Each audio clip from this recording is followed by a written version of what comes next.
Dito sa bayan ng San Miguel ay matatagpuan ang isang natatagong paraiso na minsan lang mapuntahan ng mga tao.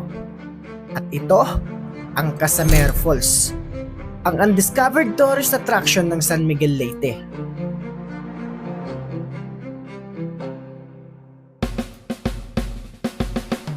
So yun guys, papunta na kami ngayon ng Casamero at bakit kami ng bundok. Look, eto nga pala mga kasama ko guys, si Sanji, Bakigang at saka si Bising.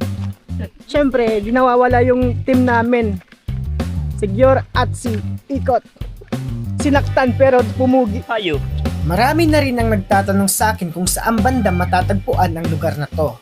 Well, di na kayo mahihirapan maghanap dahil nilagay ko na ang pin location sa Google Map at pwede nyo na rin i-search ang Casamero Falls. At kung dihado pa rin kayo, pwede nyo akong i-message para i-tour kayo all the way to Casamero Falls. Shoutout kang partner mo yung ato basketballan di puta nagpipinangutong. Pamilya. Medyo malayo-layo rin ang lalakarin dito. Pwedeng abutin ng 1.5 oras hanggang 2 oras. So yun guys, kung mapapansin nyo dito sa likod ko, medyo maluwag siya guys. Alam nyo kasi guys, nakakapasok na dito yung mga truck. Kaya nga nang sabi ko nung nakaraang vlog ko, i-discover nila to. Pero siguro kung matagal na panahon pa. So makikita nyo yan, no? Napakalawak. Kung mahilig ka sa mga ganitong extreme, well, sigurado akong magugustuhan mo ang lugar na to. Dahil marami kang may experience dito. Kagaya ng pag-inom ng running water. Oh, guys, ang sarap ng tubig. Natural. Mas masarap pa kaysa sa mineral. Anong comment mo sa tubig? Marasa. At pag-akyat sa mga malalaking bato. Bago marating ang Casamero ay dinaanan namin ang 3 magkakasunod na falls. At ang tawag nila dito ay Borbaloto Falls. Ang tawag nila dito sa wari-waray sa 3 falls na to ay Tulungan Linaw. Linaw means is malinis or malinaw. Ang Borbaloto naman ay lugar na kung saan sakop nito ang 3 falls na to.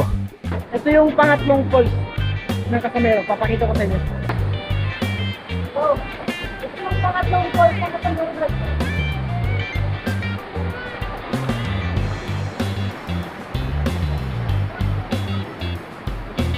So, nandito na tayo ngayon sa pangatlong falls ng Casamero kayo.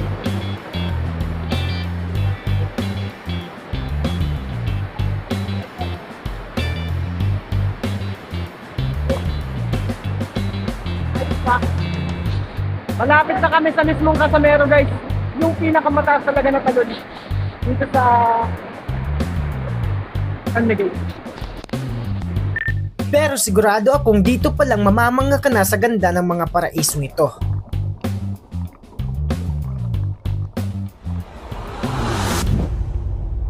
Sa ilang oras na aming paglalakad dito guys ay narating na namin ang Casamero Falls.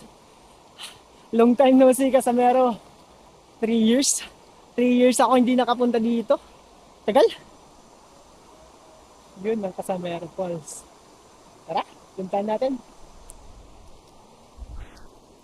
Nandito na ako!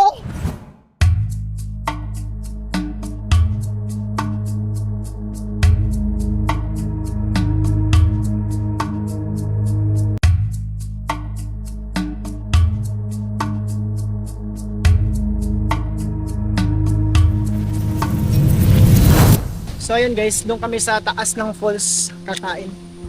Nagdala kami ng pansit para kahit papaano di kami magutom. Okay.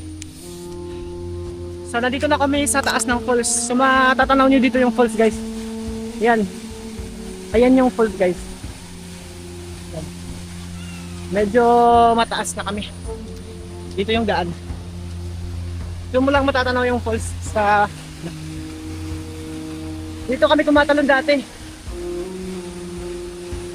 Ba, napakalinaw ng tubig. Dati dito kami tumatalon. Malalim yan sigurado ko kasi dati malalim talaga yan. So ayan o, yung maiwas ng miti.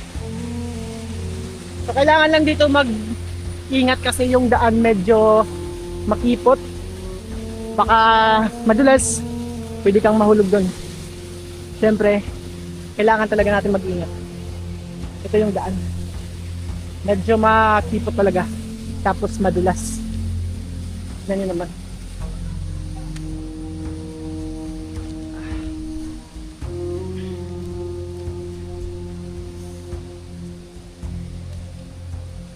Lord, ikaw nang bahala sa amin, Lord. Huwag mo kaming papabayaan dito, Lord.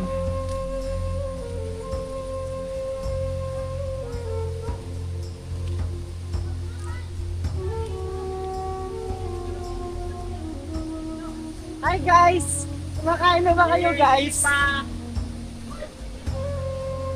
So matatanaw nyo dito guys. Dito kami tatalon mamaya. Dito sa pwesto na to, papunta doon. Yan! So, lapit tayo dito. Yan.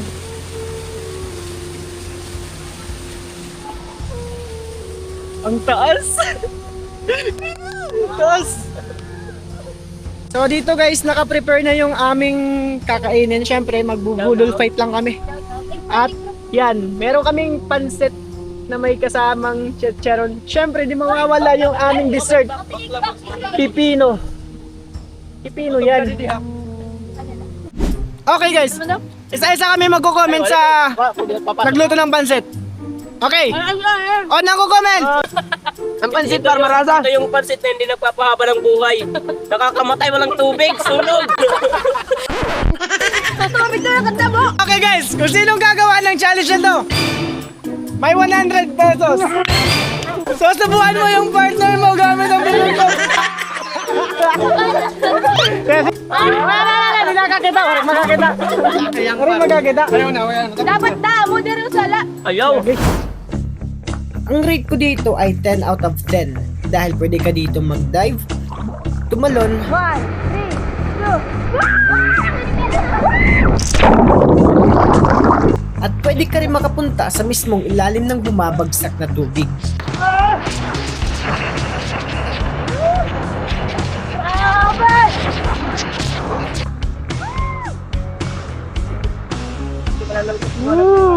Grabe! Sulit! Alam mo sasabi ko, sulit to! O, next tatalon guys!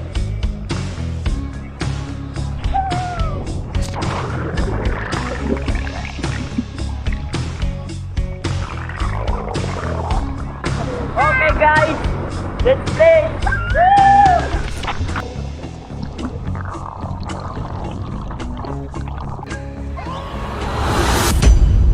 Sobrang na-enjoy namin ng lugar na to. Medyo malayo man, pero sulit din naman pag narating mo na ang mga munting paraisong ito. At ang natutunan ko sa paglalakbay na to, ay ang matutong magpatuloy kahit hindi man kasing bilis ng iba, ang mahalaga, umuusad ka.